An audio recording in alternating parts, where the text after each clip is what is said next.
Well, hello again, and here we are. One of the things that a lot of people going vegan or plant-based uh, have have concerns about are things like cheese. And cheese is one of the biggest items that people miss when going vegan or plant-based. I'm going to do a series of cheeses, and this is one of them. Um, this is my white wine fondue, and it is a nice, rich, creamy, thick, cheesy flavoring. It's got the texture and it's got the cheese flavor and the richness that a lot of people miss. So I'm going to show you how to make this. Now, it's originally made with cashews, and I have found that people that have nut allergies, and I'll probably say this again later on, you can substitute sunflower seeds for cashews. And I would go with the raw, unsalted on both of those. And the one thing we noticed the difference between the cashews and the sunflower seeds is sunflower seeds don't have a lot of sweetness to them. So a couple of drops, 4 or 5 drops of maple syrup in the whole batch, and that pretty much does it. So let's go to the kitchen and I'll show you how we get this done. Okay, so here we are back in our kitchen, and we're going to go over our white wine fondue. Now we're going to start off with raw unsalted cashews, and I like to soak these in hot water beforehand, about 15 minutes. It makes it a smoother, creamier texture once it goes through the blender. If you have a nut allergy and do not want to use cashews, you can use an equal amount of sunflower seeds, raw unsalted sunflower seeds. We did find that sunflower seeds are not as sweet as cashews, and at the end product you may want to add 3, 4, 5 drops of maple syrup. Not a lot, just a little bit. So, okay, so while that's going, we're going to go over the rest of our ingredients. We're going to have an inexpensive white wine. We have our water, equal amount. We have, let me put these back here. We have our nutritional yeast. We have our spices of salt, onion powder, dried mustard. We have some miso. We have white wine, we have apple cider vinegar. And at the end, we will be adding in equal parts of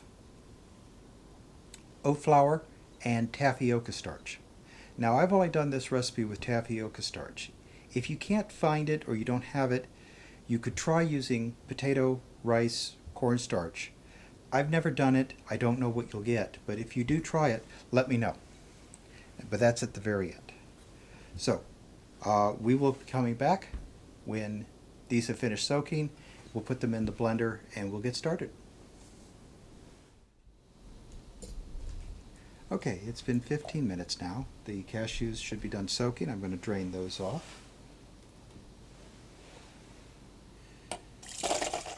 And the whole thing and all of the ingredients are now going to, all except for the oat flour and the tapioca, all the ingredients are going to go into here now.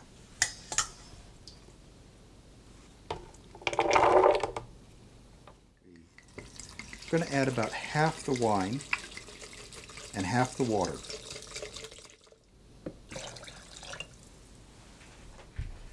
Okay.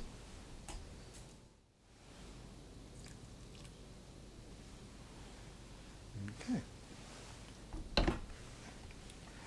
Now this will blend for a little while. We want to get it nice and smooth, so I ramp it up slowly and then I leave it at the high speed for about 20 to 30 seconds. We want it nice and smooth. So, making noise.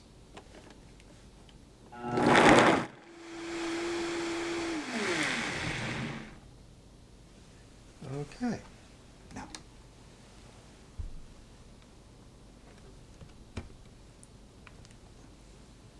I'm going to add the tapioca starch and the oat flour to this. We're going to run it for just a little bit, just to get everything mixed, and then I'm going to add the wine and water, the rest of it in, and we'll mix it again. But this can be done at low speed. Okay.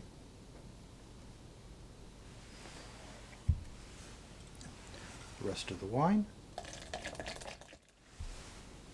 and the rest of the water.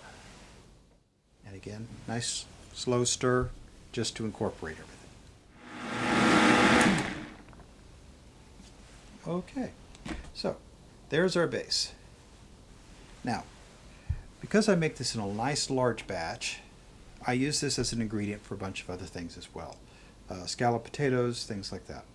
To make it into a fondue, we're going to heat it up. We're going to get it to a nice simmer, medium to medium high heat, and stirring constantly, and then we'll watch it get thickened on that. If you're not going to use it right away, my suggestion is find a storage container, a nice jar you can put in the refrigerator. Pour off what you're not going to use, or all of it, and then store it for later. You can make this a day or two ahead, and then just use it within the next week. So now we're going to cook up the rest of this, and you're going to watch me as I thicken it. Okay, so I've reset my kitchen a little bit, so things have moved around. We're going to take the leftover, or what we haven't poured off and stored, into the pot. We'll get this started. So I'm going to do a medium-high heat. The idea is to bring it up to a nice boil, simmer, and let the starches and the oat flour actually start gelling.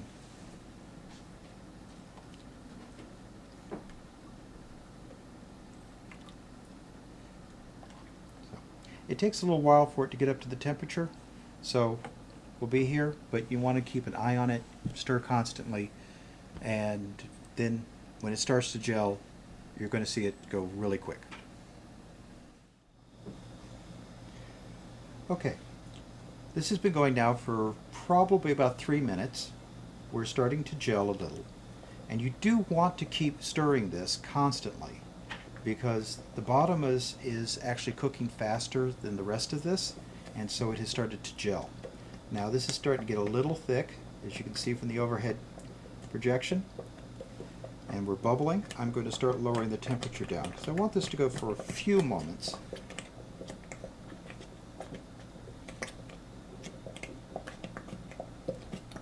Okay. I think that's good, so I'm going to turn that off. And at this point, you can transfer this to a nice bowl to put out on the table. You can put it in your fondue pot to keep it warm, or into a crock pot.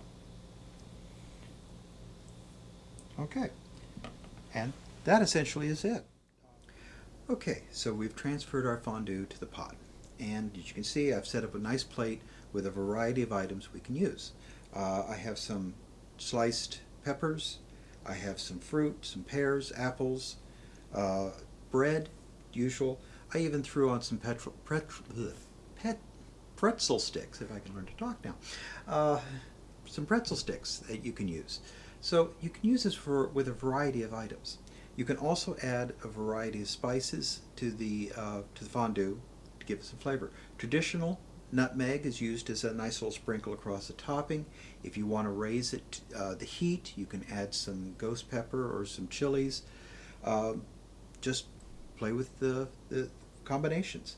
Now, I also use this basically in its wet form to do scalloped potatoes. So you just slice your potatoes, pour the liquid on when it's really liquid, and then put it in the oven and let it cook there. The other night, I actually used the fondue, the cooked fondue, thickened, with some rice and some peas and corn and some other vegetables, and just made a cheesy rice casserole. So you can use this with a variety of things. Your imagination is basically the only limiting thing. So I hope you've enjoyed, and we'll see you on other shows. So thank you.